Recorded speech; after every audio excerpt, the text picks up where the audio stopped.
అన్న మీరు ఆల్రెడీ ఇంతకుముందు గతంలో అనేక సార్లు నిరసనలు ధర్నాలు తెలిపారు. రీసెంట్గా అంటే లాస్ట్ టైం మినిస్టర్ క్వార్టర్స్ ముట్టడి కూడా చేశారు. ఇంకా ఎటువంటి స్పందన లేదు. ఏం చెప్తారు ప్రభుత్వానికి? ఈ ప్రభుత్వాన్ని కూడా మేము ఆ రోజు కూడా మేము వినతి పత్రం ఇవ్వడానికి గత పెద్ద సంఖ్యలో పోయినాం. దగ్గర 2000 మందితో మేము మినిస్టర్ పట్టించుకుంటే ప్రభుత్వం పట్టించుకుంటే కనీసం పెద్ద సంఖ్యలో పోతే మా బాధను పట్టించుకుంటే మనం పోతే దాన్ని ముట్టడి అనుకోని పోలీసు వాళ్ళు వివిధ రకాలుగా రాకుండా వచ్చినా కానీ అందరిని అరెస్ట్ చేసుకొని గుంజుకోపోయారు. ముసలోళ్ళు అనక మూగోళ్ళు అనక ఆపరేషన్ అయిన వాళ్ళు చాలామంది ఉన్నారు. వాళ్ళందరూ గుంజుకోపోయి పోలీస్ స్టేషన్ అక్రమంగా అరెస్ట్ చేయడం జరిగింది. ఈ ప్రభుత్వం మేము కోరేది ఒకటి, మీరు గత ప్రభుత్వం ఉన్నప్పుడు జీవో ఇచ్చిన కేసీఆర్ ప్రభుత్వం జీవో ఇచ్చినప్పుడు మీరు ఎలక్షన్ టైంలో మాకు ఏమైతే హామీ ఇచ్చారో టెంట్ కింద మేము ధర్నా చేసినప్పుడు మేము రాగానే తొందరగా మీకు నేను ఛాయ్ కప్పు దాగి కింద పెడతాను అప్పుడు ఇప్పుడున్న సీఎం రేవంత్ రెడ్డి సార్ గారు నేను ఛాయ్ దాగి కింద పెట్టే లోపల మేము సైన్ చేసి మేము పెట్టేస్తాం, మీ చిన్న విషయం అన్నాడు. అట్లాంటి చిన్న విషయాన్ని ప్రభుత్వం ఎందుకు డీలే చేస్తున్నది? అదేవిధంగా సీతక్క గారు కూడా మేము టెంట్లో కూర్చున్నప్పుడు మీ సమస్యని మేము ముందుండి కొట్లాడదాము, మీకు మేము మండగా ఉన్నాము, కాంగ్రెస్ మీకు ఖచ్చితంగా న్యాయం చేస్తుంది, మేము ఎలక్షన్లో మేము గెలవగానే ఫస్ట్ మీదే చేస్తామన్నారు. ఇప్పుడు గత దగ్గర 15 నెలలు అయిపోయింది మీరు గడిచి ప్రభుత్వంలో ఉన్నారు, మీరు కూడా పట్టించుకుంటలేరు. మేము ఇంకా ఏం చేయాలి? మేము ఇంకా ఎవరికి చెప్పుకోవాలి మా బాధ? మా ప్రభుత్వం వచ్చింది, మా ప్రజాపాలన వచ్చింది, ప్రజల కోసం ఉన్న పాలనను మేము ఉండి మిమ్మల్ని గెలిపించుకున్నాం. ఊరూరికి వెళ్ళి మేము గెలిపించుకొని అందరికీ మా కాంగ్రెస్ ప్రభుత్వం వస్తే న్యాయం జరుగుతాం మేము చెప్తే ఇప్పుడున్న కాంగ్రెస్ ప్రభుత్వము ప్రజాపాలన పేరు చెప్పుకున్న ప్రభుత్వము మనం ఎందుకు పట్టించుకుంటలేదు? మేము అప్పుడు మీకు అదే జీవోల్లో మేము కూడా ఉన్నాం కదా. 20,555 మందిలో 16,758 మందికి ఏ విధంగా అయితే మీరు ఆర్డర్ కాపీలు ఇచ్చిర్రో దాంట్లోనే ఉన్నాం మేము కూడా. దాంట్లో మెన్షన్ అయి ఉన్నది కదా 3,797 మంది. మాకెందుకు మీకు ఇవ్వట్లేరు? మేమేం పాపం చేసినామని? మీ ప్రజలం కామా? మేము తెలంగాణలో పుట్టలేదా? మరి ఎందుకు మాకు ఈ ప్రభుత్వం ఎందుకు కింద డిలే చేస్తుంది? అందుకని ఈ విధంగా ఇంద్ర పార్కులో ఈరోజు ధర్నా ప్రోగ్రామ్ చేయడం జరుగుతుంది. ఇప్పటికి ఎన్నిసార్లు తీసుకోపోయారు ప్రభుత్వం దృష్టికి ఈ సమస్యను? దగ్గర మా చెప్పులు అరిగిపోయినాయి, మా బూట్లు అరిగిపోయినాయి. మా మిత్రులు చాలామంది మూలన కూడా చచ్చిపోయారు కూడా. అన్ని రోజులు దగ్గర ఒక 100 సార్లు కలిసి ఉండొచ్చు. పొంగులేటి ఇంటిసారి 100 సార్లు పోయిండొచ్చు, సెక్రటరీకి 100 సార్లు పోయిండొచ్చు. కళ్ళను 119 మంది ఎమ్మెల్యే గారికి ప్రతి ఒక్కరికి వినతి పత్రం ఇచ్చినాం, మంత్రి గారికి ఇచ్చినాం, పొంగులేటి గారికి చెప్పినాం. మన శ్రీధర్ ప్రజాపాలన అంటుగా ప్రజలకు మాత్రం చేస్తలే కదా ప్రభుత్వం. నా బాధ ప్రజాపాలన పేరు పెట్టుకోవడం కాదు ప్రభుత్వానికి. నేను కోరుకున్నది ప్రజలకు న్యాయం చేయండి. మీరు ప్రజలకు న్యాయం చేస్తా అని చెప్పినందుకే కదా మేము మీకు ఓట్లు వేసింది. మరి ఇప్పుడు మీరు చేసుకోకపోతే గత ప్రభుత్వానికి ఈ ప్రభుత్వం తేడా ఏమున్నది? ఆ ప్రభుత్వం జీవో ఇచ్చింది, ఈ ప్రభుత్వం ఇంప్లిమెంట్ చేయాలి కదా. ఇంప్లిమెంట్ 16,797 మందికి అయినప్పుడు మాకేందో కాదు ఇంప్లిమెంట్. మేమేం పాపం చేసినాం? కోర్టులో కూడా క్లియరెన్స్ వచ్చింది కదా వీళ్ళకి ఇవ్వమని. అయినా కానీ ఎందుకు పట్టించుకోవట్లేదు ప్రభుత్వం? ఇంకా దీని మీద ఎట్లాంటి స్పందన రాకుంటే ప్రభుత్వం నుంచి ఏం చేయబోతున్నారు? తీవ్రంగా 3,797 మందితోండి, ప్రజా సంఘాలతోండి, ప్రతి ఒక్క నాయకులతోండి మాకు సపోర్ట్ ఇచ్చే సిఐటియు కానీ వివిధ రకాల రాష్ట్ర నాయకులు కానీ వాళ్ళందరితో కలిసి పెద్ద ఎత్తున ముట్టడి చేస్తాం. మేము ఖచ్చితంగా మాకు న్యాయం జరగకపోతే 3,797 మంది కుటుంబాలు భార్య పిల్లలతోండి, తల్లిదండ్రులతో, ముసలితోండి మేము ముట్టడి చేస్తాం. ఖచ్చితంగా మాకు న్యాయం జరిగేంత వరకు మేము ఈ ప్రభుత్వాన్ని విడిచేదే లేదు. అన్న ఏం చెప్తారు? ఇంకా ఎటువంటి స్పందన లేదు ప్రభుత్వం నుంచి మీ పట్ల? ముఖ్యంగా మొదటగా మీడియా మిత్రులకు నమస్కారం అండి.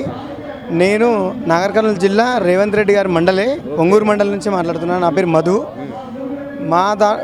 గత ప్రభుత్వము 81, 85 జీవో ప్రకారం 20,555 మందిని రెగ్యులరైజ్ చేస్తూ జీవో ఉత్తర్వులు ఇచ్చింది.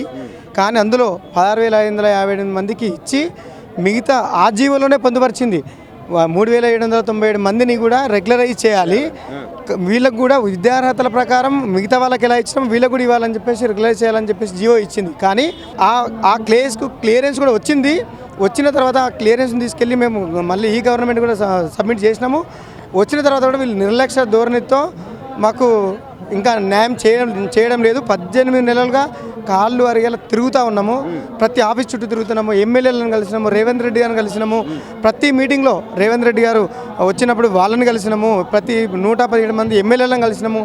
ఇంకా అధికారులను కలిసినాం. కానీ ఏ అధికారి కూడా మీకు పాజిటివ్గా ఉంది, గవర్నమెంట్ పాజిటివ్గా ఉందని చెప్పడమే జరుగుతుంది. కానీ సమస్యని గవర్నమెంట్ దృష్టికి అధికారులు కానీ మిగతా ఎమ్మెల్యేలు కానీ గవర్నమెంట్ని గట్టిగా ప్రశ్నించలేకపోవడం వల్ల వాళ్ళు మనకు ఉద్యోగం ఇచ్చే పరిస్థితిలో లేదు.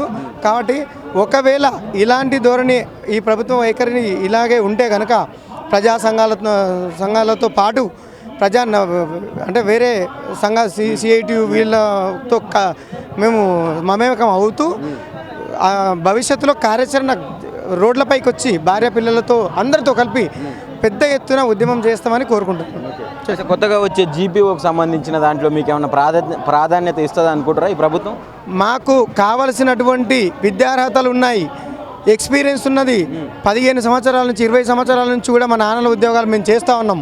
దాంట్లో మాకు రికార్డు రూమ్లో కానీ ప్రతి దాంట్లో కానీ మాకు ఎక్స్పీరియన్స్ ఉన్నది.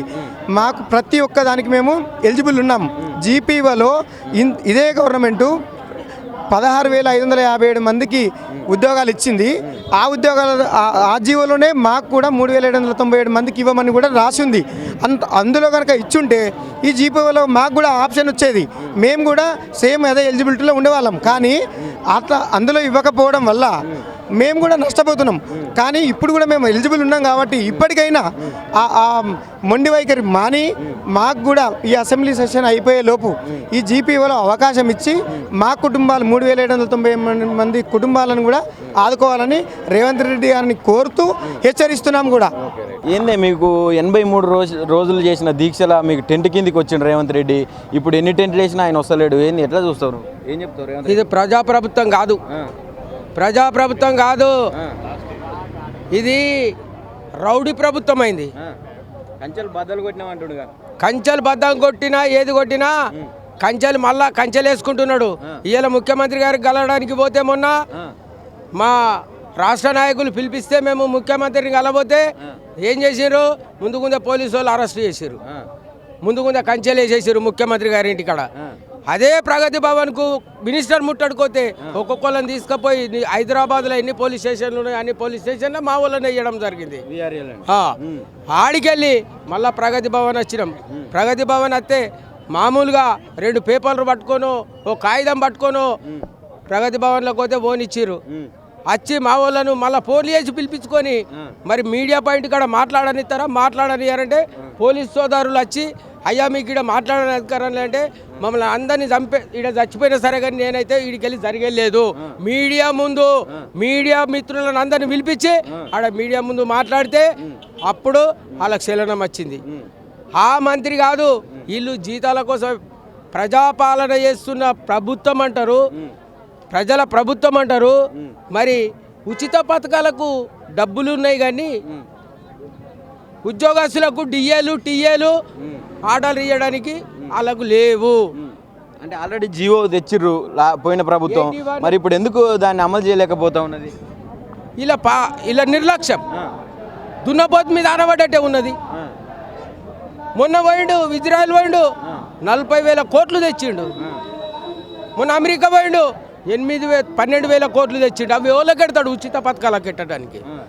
ఉద్యోగస్తులకు పథకాలు కూడా ఇస్తలేరు అని చెప్పి జనాలు మొత్తుకుంటారు, బయట తీసుకునే వాళ్ళు తీసుకుంటారు. వాళ్ళకి కావాల్సిన కార్యకర్తలకు ఇస్తారు కానీ మన సామాన్య ప్రజలకు ఇయ్యరు. కార్యకర్తలు లోకల్ ఉన్న నాయకులకే ఇస్తారు వాళ్ళు. మన సుంటోళ్ళకు మాయ సుంటోళ్ళకు ఆర్డర్లు రీయమంటే ఈ మాట మాట్లాడతారు.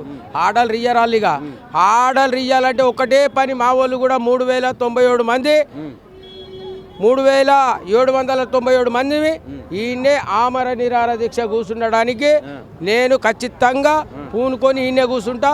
నా పానం పోయినా సరే, నీళ్లు తాగకుండా, అన్నం తినకుండా, ఇంకా నాతో పాటు ఇంకో 100 మందిని వేసుకొని ఇక్కడ కూర్చుండి మా సావులన్న చూస్తాడు. కానీ ముఖ్యమంత్రి మా వాళ్ళకి ఆర్డర్లు ఇచ్చేటట్లేడు. అంటే ఇప్పుడు కొత్తగా జీపీఓలు కూడా తెస్తారు కదా, ఇప్పుడు మళ్ళీ భూభారతి పేరు మీద ఆ జీపీఓలు ఇస్తాడా, ఏది ఇస్తాడో జీపీఓలు ఇస్తాడా? అందించిన సంతోషమే మా వాళ్ళకు, అందించిన సంతోషమే. ఇచ్చే అవకాశం ఉందా అందులో? ఏది దున్నపోతు మీద ఆనబడ్డట్టే, దున్నపోతు మీద ఆనబడ్డట్టే. మాటలు కోటలు దాడుతున్నాయి, కాయిదాలకు తూట్లు పడుతున్నాయి. అది కాని ప్రభుత్వం. అది ఇట్లా కాదంటే మేము పోరాట శుద్ధి, పోరాటం చేసుకుంటేనే మేము సాధిస్తాం. ఈ 2 రోజులు ఇవాళ రేపు ఉంది అసెంబ్లీ. ఇవాళ పల్లారాజేశ్వరరెడ్డి మాట్లాడితే కొద్దిగా చలనం వచ్చింది, మరి ఇంకా రేపు వాళ్ళు మాట్లాడతారు. ఇవాళ మా మీడియా మిత్రులు మీరందరూ ఇవి ముఖ్యమంత్రి గారికి పంపిస్తే ఇంకా అందులో కొద్దిగా చలనం వచ్చి మరింత బుద్ధి ఈ 119 మంది ఎమ్మెల్యేలకు మినిస్టర్లకు ఇంత బుద్ధి అహంకారము తగ్గుతుందేమని నేను మీడియా ముందు చెప్తున్నా. మరి ఏం చేద్దాం ఫైనల్ ఏం చెప్తారు రేవంత్ రెడ్డికి? ఈయనే కూర్చుంటాం, ఈయనే ఉద్యోగాలు వచ్చిందాక ఈడికెళ్ళి జరగం. జిల్లా కలెక్టర్ ముట్టడిస్తాం, ఎమ్మెల్యేల ఇండ్ల ముట్టడితా అన్ని దగ్గర ఇదే ఈడికెళ్ళి ఇందిరా పార్క్కి వెళ్ళి మొత్తం అందరికీ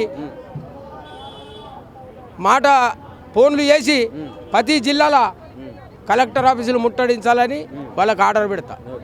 రైట్, ఇచ్చినటువంటి జీవో 81, 85 ప్రకారం మీరు గత ప్రభుత్వం జీవోలు పాస్ చేసి మమ్మల్ని కూడా మిగిలినటువంటి 3797 మందిని వారసులని తీసుకోవాల్సిందని చెప్పి గత ప్రభుత్వం చెప్తే ఇప్పటి వరకు కూడా దున్నపోతు మీద వాన కురిసినట్టుగా ఈ ప్రభుత్వం వ్యవహరిస్తూ ఉన్నది. మా పట్ల ఎలాంటి స్పందన లేదు. ఖచ్చితంగా ఇదే వైఖరిని ప్రభుత్వం కొనసాగిస్తే మేము ఈ ఉద్యమాన్ని ఉధృతం చేసి ఇంకా పెద్ద ఎత్తున ఉద్యమించి మేము ఒక ఆమరణ నిరాహార దీక్షకు కూడా రెడీగా ఉన్నామని చెప్పి వీఆర్ఏ వారసులు చెప్తా ఉన్న పరిస్థితి. కెమెరా పర్సన్ శ్రవంత్, నవీన్, ఆద్య టీవీ, హైదరాబాద్.